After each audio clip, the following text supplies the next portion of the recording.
Et yo, c'est les gars, j'espère que vous allez bien, par rapport à ça super bien. Aujourd'hui on se retrouve pour une toute nouvelle vidéo commentée sur la Argon Family. Aujourd'hui on se retrouve avec un petit gameplay très bon, j'arrête. Très sympathique qui nous a été réalisé par Fiza, donc le gameplay est sur la map standoff de Call of Duty Black Ops 2. Donc encore un retour aux sources, c'est vrai qu'on vous en fait pas mal ces derniers temps, on essaye au maximum de vous faire plaisir. Également, on a eu des très bons retours sur le tri commentary où j'apparais rapidement et où il y avait principalement Zaykem et Skyrix. Et franchement, bah, ça fait grave plaisir, franchement, que vous demandez de plus. Voilà, c'était à peu près ce que j'avais à dire. Je tenais également à vous remercier car on va atteindre les 1000 abonnés très prochainement. Il va y avoir une grosse vidéo pour les 1000 abonnés. J'espère un joli gameplay en fond, et puis voilà, il y aura tout. Donc j'ai quand même terminé de finir de présenter le gameplay parce que je m'égare un peu. Donc il a été réalisé sur la map standoff, je pense que beaucoup de monde l'apprécie. Super map sur Call of Duty Black Ops 2, personnellement c'était une de mes 3 maps préférées.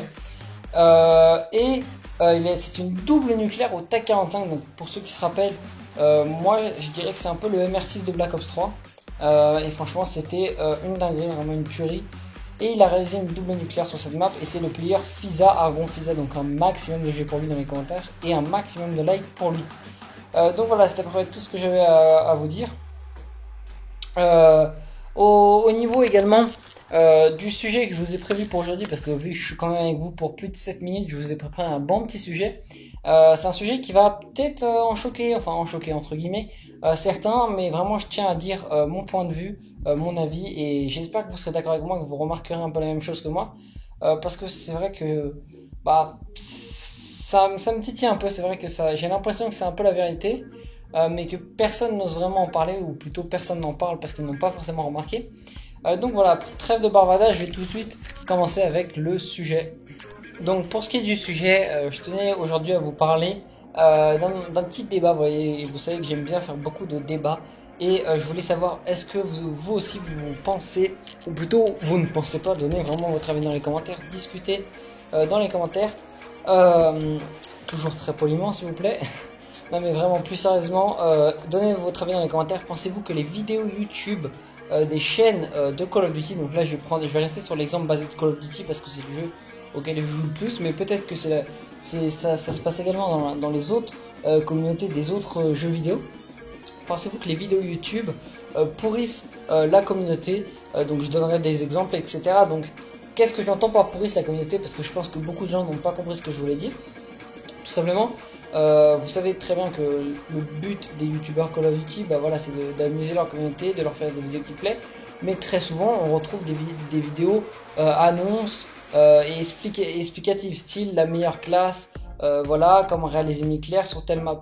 Et je vais vraiment cibler ce type de vidéo. Pensez-vous que ce type de vidéo peut vraiment changer, bouleverser la communauté en fait? Parce que je vais prendre un exemple concret, parce qu'en fait j'ai demandé à personne avant de faire ce commentaire un exemple, donc je vais me baser par rapport à ma propre expérience. Il faut savoir que j'ai commencé à jouer sur Call of Duty Black Ops, et pendant la fin de Call of Duty Black Ops et 2 années et demie sur Black Ops 2, donc c'est vraiment à partir de octobre que je suis rentré dans la perf.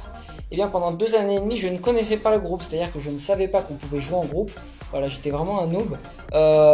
J'étais plus petit, donc j'avais 12-13 ans à peu près, et vraiment je galérais tout seul en fait, je me faisais vraiment défoncer sur BO2 pendant au moins 2 bonnes années, je galérais à avoir un ratio, et pourtant je veux dire, je me suis habitué, j'ai vraiment appris tout des déplacements des ennemis, comment jouer, avec quelle arme, sans vraiment beaucoup regarder tellement de vidéos YouTube. Je me suis bien amélioré quand même par rapport à aujourd'hui, et j'ai l'impression qu'en fait aujourd'hui on est trop les noobs, et en fait en quelque sorte on leur prive, hein, on leur gâche un peu le plaisir des jeux. En fait, qu'est-ce que j'entends par gâcher un peu le plaisir des débutants, des noobs? C'est un peu en fait, on leur apprend tout sans qu'ils ne l'apprennent eux-mêmes. C'est-à-dire qu'on leur mâche un peu le travail. Voilà, je sais vraiment pas comment l'expliquer avec des mots. Mais je vais prendre une team concrète que j'adore. Vraiment, j'apprécie beaucoup cette team. J'aime beaucoup leur contenu, leurs informations régulières. Vraiment, super team. La plus grosse FR, donc je pense que tout le monde la connaîtra. C'est la Apex Clan. Il faut savoir qu'il y a quelques temps, ils ont sorti une vidéo qui a fait plusieurs milliers de vues, donc voilà, ça pèse quand même, qui est la meilleure classe à la dingo sur Newton. Donc j'ai pris celle-ci, j'ai préféré cibler cette vidéo. Il y en a d'autres, mais je pense que c'est celle la plus représentative. Il faut savoir que la Dingo, ça fait partie de la catégorie des fusils mitrailleurs sur Call of Duty Black Ops 3. Des fusils mitrailleurs, qu'est-ce que j'entends, des grosses batteuses si vous préférez. Donc c'est la catégorie d'armes la plus facile à faire, mis à part leur maniabilité un peu compliquée, mais ça tu mets une crosse et ça s'arrange, et leur rechargement un peu lent, c'est très simple, ça tire, ça fait énormément de dégâts, cadence énorme, et franchement vous pouvez vous déplacer assez facilement, mais vous pouvez bien sûr, comme c'est dur à manier, camper également. Et ce qu'ils ont fait, c'est qu'ils ont fait une vidéo la meilleure classe sur Dingo, et ensuite j'ai entendu plusieurs fois, c'est ça qui en fait qui a tilté dans ma tête. C'est que Heyman, plusieurs fois dans des vidéos, il fait des petits lives, je pense que vous avez déjà vu, c'est le leader de la Apex Clan qui fait des petits lives en donnant des infos, de mise à jour, etc. Souvent il est sur Newton, et je l'entendais se plaindre en fait du mode, du style de jeu des ennemis qui souvent étaient avec des batteuses, style BRM, Dingo, je vais tout regrouper un peu, voilà, toutes les batteuses. Et c'est tout à fait normal parce qu'en fait on leur donne tellement de conseils qui sont, voilà, je prends un exemple sur les teams pair, les teams, par exemple Spawn Trap en démolition, qui donne des conseils aux gens comment spawn trapper. Voilà, ça franchement je trouve ça dommage, je pense qu'on devrait vraiment apprendre à faire les choses nous-mêmes.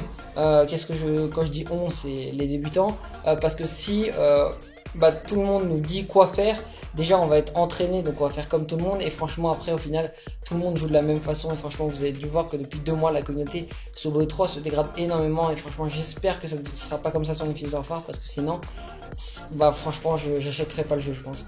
Voilà, j'espère que cette vidéo vous aura plu, j'ai pas eu beaucoup de temps pour vous en parler, je vous dis à la prochaine et bye les gars.